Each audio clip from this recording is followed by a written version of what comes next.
नमस्कार मित्रों and welcome back to the channel. मेरा नाम है आयुष और आज से करीब 2 महीने पहले मैंने अपना YouTube चैनल स्टार्ट किया था अपनी यूएई सीरीज के साथ। तो जो लोग मेरा ये पहला वीडियो देख रहे हैं, आप लोग बाद में जाकर ये सारे वीडियोस देख सकते हो। तो ये आज का वीडियो बेसिकली होने वाला था मेरी यूएई ट्रिप की कंप्लीट प्लानिंग और बजट ब्रेकडाउन के बारे में, बट स्क्रिप्टिंग करते हुए मुझे पता चला कि वीडियो कुछ ज्यादा ही लंबा बनते जा रहा है, इसलिए ये वीडियो मैंने 2 पार्ट में कवर किया है। तो पार्ट 1 मतलब आज के इस वीडियो में हम कवर करेंगे कुछ बेसिक फॉर्मेलिटीज और नेसेसिटीज जो इम्पोर्टेंट होती है किसी भी कंट्री में ट्रैवल करने के लिए, जैसे कि visa, flight tickets, hotel bookings, local transport and कुछ dos and don'ts.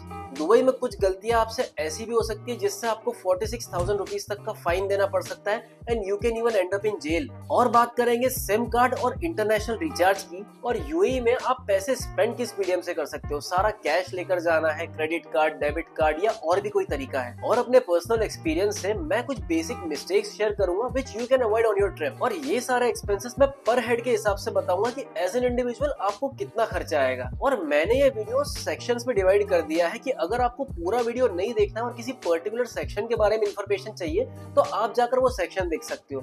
For example सिर्फ दुबई मेट्रो से रिलेटेड इन्फॉर्मेशन चाहिए तो आप जाकर वो देख सकते हो।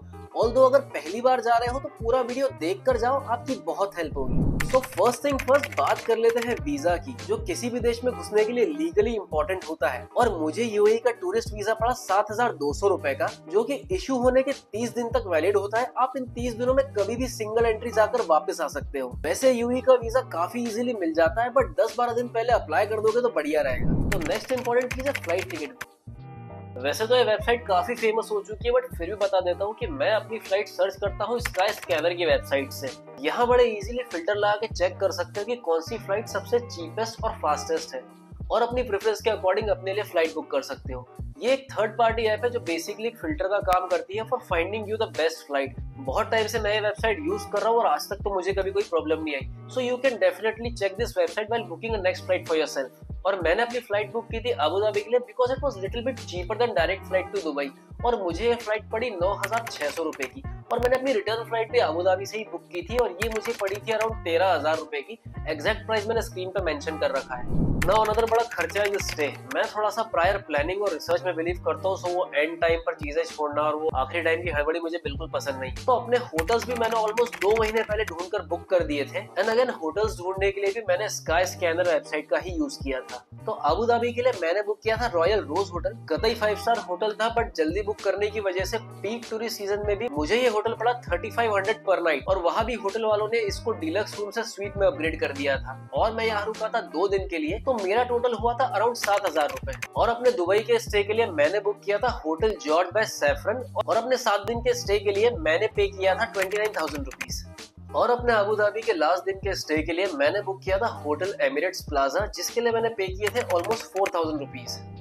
तो अब बात कर लेते हैं पब्लिक ट्रांसपोर्ट की। तो भाई साहब यूएई में पब्लिक ट्रांसपोर्ट से बेटर कुछ भी नहीं है सिटी एक्सप्लोर करने के लिए, और ऐसा इसलिए क्योंकि फर्स्ट बहुत अफोर्डेबल है, सेकंड फ्रीक्वेंसी बहुत ज्यादा है, एक बस जाती है विद इन 10 to 15 मिनट्स दूसरी बस आ जाती है, थर्ड ट्रैफिक रूल्स इतने स्ट्रिक्ट है कि ट्रैफिक में फंसने के चांसेस ना के बराबर है, फोर्थ ये बहुत ज्यादा कन्वीनियंट है, और लोकल ट्रांसपोर्ट यूज करने के लिए आपको चाहिए होता है ऐसा एक हफीलत कार्ड जो अबू धाबी के मेन बस टर्मिनल या ऐसी किसी भी मशीन से आपको बहुत इजीली मिल जाएगा। और इस कार्ड में रिचार्ज करवाना होता है जो इसी मशीन से करवा सकते हो, जो कि काफी इजी प्रोसेस है। किसी फर्स्ट टाइमर को भी कोई प्रॉब्लम नहीं होगी इसको यूज करने में। बस ध्यान इतना रखना है कि बस में चढ़ते और उतरते टाइम दोनों समय आपको याद से अपना कार्ड टैप करना है, और मेक श्योर कि आपका पेमेंट रिकॉर्ड हो। अगर उतरते टाइम आप कार्ड टैप करना भूल गए या पेमेंट रिकॉर्ड नहीं हुआ तो नेक्स्ट टाइम कार्ड टैप करने तक आपका बैलेंस डिडक्ट होता रहेगा। और इस कार्ड का यूज करके आप अबू धाबी में कहीं भी घूम सकते हो, और सारी जर्नी 3 से 5 दिरहम मतलब 70 से 110 रुपए में कंप्लीट हो ही जाएगी। वेरस अगर आप टैक्सी करते हो तो यही प्राइस चला जाता है 20 से 25 दिरहम मतलब 450 से 550 रुपए तक।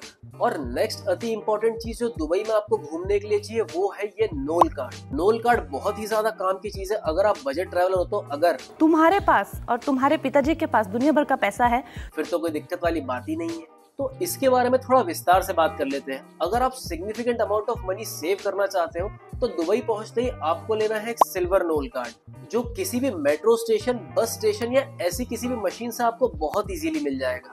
नोल कार्ड कई प्रकार के होते हैं, बट एज अ टूरिस्ट हमारे काम का होता है ये सिल्वर नोल कार्ड। और मात्र इस एक कार्ड से आप दुबई के सारे पब्लिक ट्रांसपोर्ट को एक्सेस कर सकते हो, फिर चाहे वो मेट्रो हो, बस हो, कैब हो, ट्रैम हो, वाटर टैक्सी हो या पाम एटलांटिस ले जाने वाली ये मोनो रेल हो। किसी भी नोल कार्ड मशीन में 25 दिरहम मतलब 567 रुपीज डालो और 19 दिरहम के बैलेंस के साथ आपको कार्ड बन के मिल जाता है। 6 दिरहम कार्ड की कॉस्ट होती है, और अगर कार्ड ऑलरेडी है तो रिचार्ज भी इसी मशीन से करवा सकते हो। अब इसमें ध्यान रखने वाली बात यह है कि सिल्वर नोल कार्ड होल्डर्स के लिए मेट्रो में जो केबिन्स डेडिकेटेड है आप उन्हीं में ट्रैवल कर सकते हो।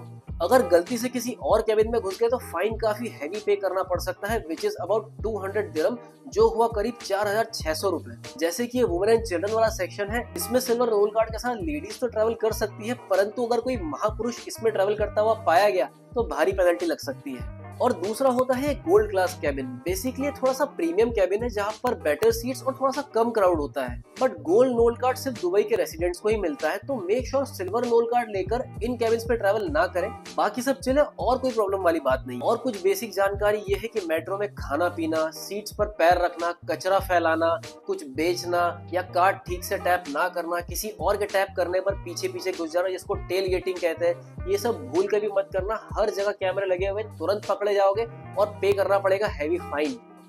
और अगर मेट्रो की किसी प्रॉपर्टी को डैमेज करते हो तो 2000 दिरहम मतलब करीब 46,000 रुपीज तक का फाइन देना पड़ सकता है। बाकी सब चले और तो कोई डरने वाली बात नहीं। अगला बड़ा टॉपिक है सिम कार्ड और इंटरनेशनल रिचार्ज। तो जब पहली बार देश से बाहर जाते हो तो पता चलता है कि हमारे अंबानी साहब ने हम पे क्या उपकार किए हैं, क्योंकि बाहर डेटा इतना महंगा है कि पहले तो देखकर आपको यकीन नहीं होगा कि इतना तो मैं अपने देश में रील सरकाते हुए खत्म कर देता हूँ। तो यूएई में मेजरली दो सर्विस प्रोवाइडर है, डू मतलब डीयू और एतिसलात। मुझे चीजें ज्यादा कॉम्प्लिकेट करनी नहीं थी, इसलिए मैंने अपने एयरटेल के नंबर पर ही एक इंटरनेशनल रोमिंग एक्टिवेट करवा लिया, जिसमें 2998 में मुझे मिला 5 GB डेटा 30 दिनों की वैलिडिटी के साथ, जो कि मोर देन इनफ होता है क्योंकि दुबई में ऑलमोस्ट हर जगह वाईफाई होता ही है। और एक बड़ा सवाल उठता है कि यूएई में आखिर पैसे किस मीडियम से खर्च करना है।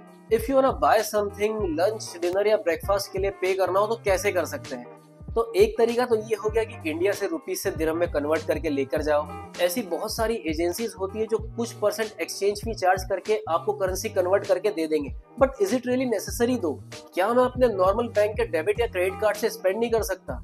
तो इसी सवाल के चलते थोड़ी तहकीकात करने पर मुझे पता चला कि जब भी आप अपने नॉर्मल कार्ड से कोई भी इंटरनेशनल ट्रांजैक्शन करते हो तो आपको 2.5 से 3% की एक फी देनी पड़ती है, जिसको फॉरेन एक्सचेंज फी या फॉरेक्स फी कहा जाता है। और इसी फी को अवॉइड करने के लिए मार्केट में आ चुके हैं काफी सारे फॉरेक्स फी कार्ड, जिनमें से मैंने मंगाया था नियो ग्लोबल कंपनी का ये इक्विटास डेबिट कार्ड। इसका हिसाब किताब काफी सिंपल है। इसकी ऐप अपने फोन में इंस्टॉल करके इसको ऑर्डर कर सकते हैं और मात्र 4 से 5 दिनों में ये आ जाएगा आपके दरवाजे पर। और पेटीएम वॉलेट की तरह किसी भी यूपीआई ऐप से इसके अंदर पैसे ऐड कर सकते हो। इसका फायदा ये है कि अगर पैसे बच गए तो वापस आकर अपने बैंक में विड्रॉ कर लो, नहीं तो इसी कार्ड से इंडिया में भी स्पेंड कर सकते हो। वेयरएज दिरहम्स इंडिया में आपके किसी काम के नहीं है। अगर आप उनको वापस रुपीज में कन्वर्ट करवाओगे तो फिर एक्सचेंज फी देनी पड़ेगी।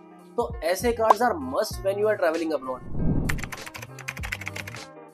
और लास्टली मैं ये शेयर करना चाहूंगा कि अपनी ट्रिप प्लान करते हुए मैंने ये बात रियलाइज नहीं की कि दुबई में सब कुछ बहुत ज्यादा ही बड़ा है और एक दिन में मैंने बहुत ज्यादा ही चीजें कवर करने की कोशिश करी, जो कि प्रैक्टिकली पॉसिबल नहीं है, जिसकी वजह से मेरी तबीयत भी खराब हो गई थी। सो मेक श्योर ज्यादा रश ना करो अपनी ट्रिप पर, बिकॉज दुबई में बहुत ज्यादा चलना पड़ता है। सो अपने एक्टिविटी लेवल को कंसिडर करके अपनी ट्रिप प्लान करना।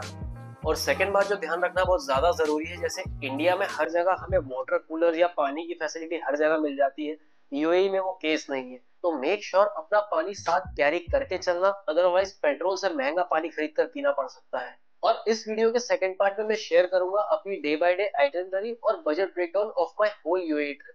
सो अगर ये वीडियो इन्फॉर्मेटिव लगा हो तो वीडियो को लाइक करना, और यूएई ट्रिप प्लान कर रहे हैं अपने भाई बंधु और परिवारजनों के साथ इस वीडियो को शेयर करना। और अगर अब तक नहीं किया तो चैनल को सब्सक्राइब करके बेल आइकन प्रेस कर देना। मैं मिलता हूँ आपसे नेक्स्ट सैटरडे इस वीडियो के सेकंड पार्ट के साथ। Thank you so much for watching.